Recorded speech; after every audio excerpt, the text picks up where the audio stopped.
Bismillahirrahmanirrahim. Assalamualaikum warahmatullahi wabarakatuh. Alhamdulillahirrabbilalamin. Wabihi nasta'in wa ala umuri dunia waddin wa ala alihi wa sahbihi ajmain, amma ba'd. Perkenalkan, nama saya Asep Suryana, mahasiswa jurusan Studi Agama Fakultas Usuluddin semester 7A. Pada kesempatan kali ini saya akan menjelaskan mengenai ragam komunikasi lintas agama dan budaya guna memenuhi salah satu tugas mata kuliah komunikasi lintas agama dan budaya. Langsung saja. Yang pertama, mengenai definisi komunikasi seperti yang dikemukakan oleh Moore, yaitu penyampaian pengertian antar individu. Pada pokoknya, komunikasi adalah pusat minat dan situasi perilaku di mana suatu sumber menyampaikan pesan kepada seorang penerima dengan berupaya mempengaruhi perilaku penerima tersebut. Banyak sekali definisi tentang komunikasi yang dikemukakan oleh para ahli. Masing-masing mempunyai penekanan dan arti yang berbeda satu sama lain. Komunikasi juga dipahami sebagai suatu bentuk komunikasi interaksi, yaitu komunikasi dengan proses sebab akibat atau aksi reaksi yang arahnya bergantian.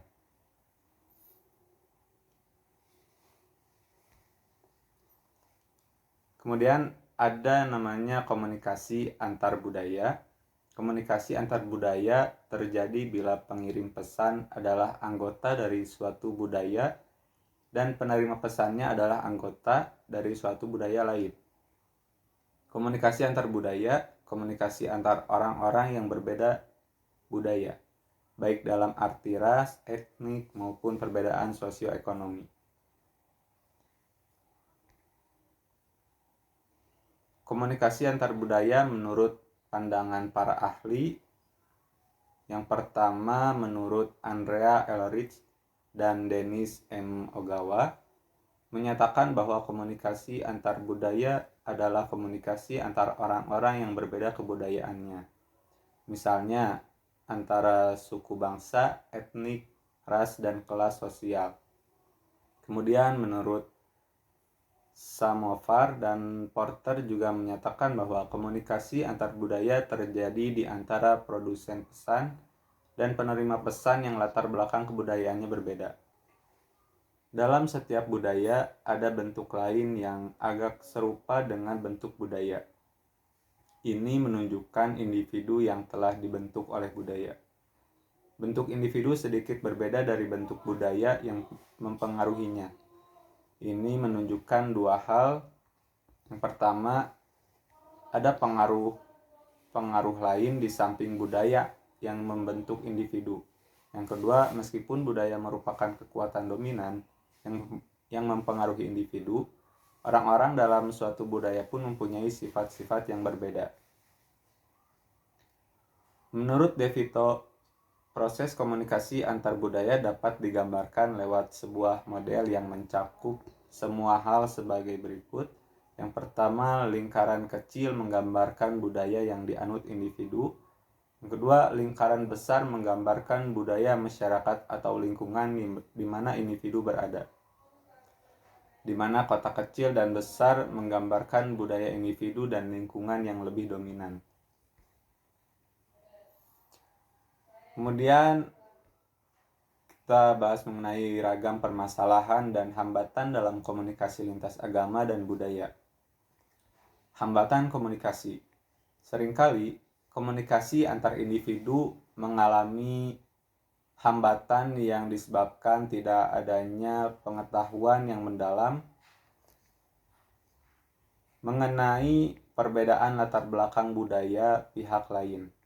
Padahal komunikasi antar budaya dapat berfungsi sebagai jembatan untuk mempersatukan manusia dengan latar belakang budaya yang berbeda dan menjadikan manusia lebih mengenal dan mempererat hubungan satu sama lain.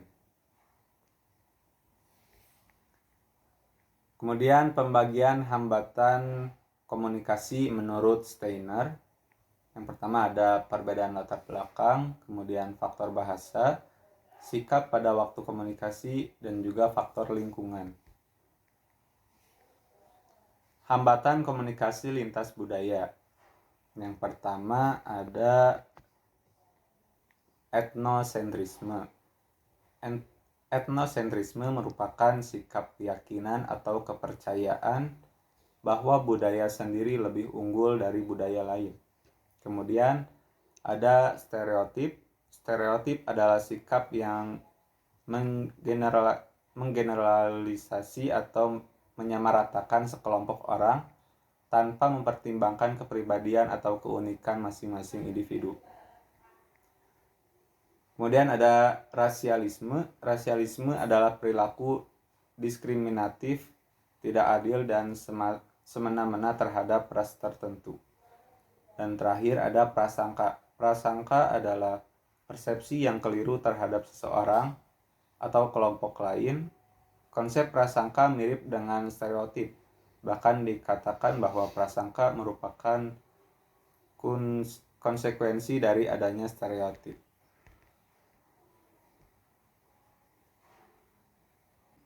Dalam hambatan komunikasi lintas budaya terdapat jarak sosial. Jarak sosial berbicara tentang kedekatan antar kelompok secara fisik atau sosial. Lalu ada persepsi.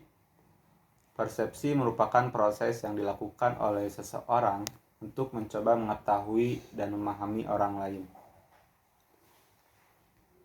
Kemudian sikap. Sikap merupakan hasil evaluasi dari berbagai aspek terhadap sesuatu. Sikap menimbulkan rasa suka atau tidak suka. Kemudian atribusi. Atribusi merupakan proses identifikasi penyebab perilaku orang lain yang dilakukan oleh seseorang untuk menetapkan posisi dirinya. Kemudian bahasa. Bahasa merupakan sebuah kombinasi dari sistem simbol dan aturan yang menghasilkan berbagai pesan dengan arti yang tak terbatas. Paralinguistik. Paralinguistik merupakan gaya pengucapan seseorang meliputi tinggi rendahnya suara, tempo bicara, atau dialek. Kemudian ada misinterpretation. Misinterpretation atau salah tafsir merupakan kesalahan penafsiran yang umumnya disebabkan oleh persepsi yang tidak akurat. Kemudian motivasi. Motivasi di sini berkaitan dengan tingkat motivasi lawan bicara dalam melakukan komunikasi lintas budaya.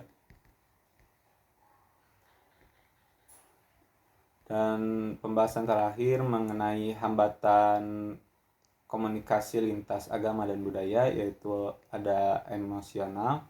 Emosional di sini berkaitan dengan emosi pelaku komunikasi. Jika emosi komunikasi sedang buruk, komunikasi lintas budaya tidak akan dapat berjalan dengan efektif. Kemudian yang terakhir yaitu competition.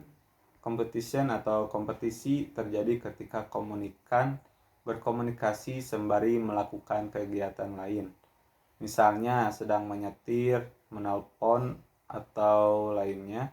Hal ini menyebabkan komunikasi lintas budaya tidak akan berjalan secara maksimal.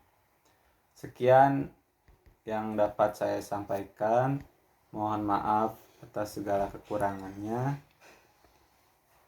Wabillahi taufiq wal hidayah. Wassalamualaikum warahmatullahi wabarakatuh.